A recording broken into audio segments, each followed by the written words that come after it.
मुलांनो, स्वागत आहे तुमचं शाळेतील गोष्टी या चॅनेलवर। तर आज आपण पाहणार आहोत होळीचा रंग आणि मैत्रीचा संग ही गोष्ट। एका गावात चिमुकला अविनाश आणि त्याचे मित्र कविता, रोहन आणि मीरा राहत होते। गावात दरवर्षी मोठ्या आनंदाने होळी साजरी होत असे, पण यावेळी काही वेगळे घडणार होते। अविनाशला रंग खेळायला खूप आवडायचे, पण कविता मात्र रंगांपासून लांब राहायची। तिला रंगांची खूप भीती वाटायची, कारण एकदा तिने रासायनिक रंगामुळे तिला खूप त्रास झालेला। होळीच्या आदल्या दिवशी सर्व मित्रांनी ठरवले, यंदाची होळी विशेष आणि सगळ्यांसाठी आनंददायक असली पाहिजे, म्हणून नैसर्गिक रंग बनवण्याचा निर्णय घेतला। पालक, हळद, गाजर, बीट आणि फुलांपासून सुंदर आणि सुरक्षित रंग तयार केले। दुसऱ्या दिवशी साऱ्या गावाने होळी पेटवली आणि सगळेजण गुलाल आणि फुलांच्या नैसर्गिक रंगांनी होळी खेळू लागले।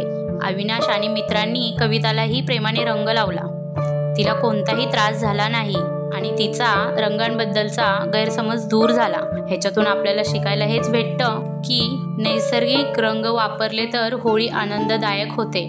सणांचा खरा आनंद तेव्हा येतो जेव्हा सगळे मित्र साजरा करतात। मित्रांमध्ये समजूतदारपणा आणि प्रेम असेल तर कोणतीही अडचण सोपी होते। मग यंदाची होळी तुम्ही कोणासोबत साजरी करणार? कमेंटमध्ये नक्की सांगा। भेटूया नवीन गोष्टींसाठी। चॅनेलला शेअर आणि सबस्क्राईब आणि लाईक नक्की करा।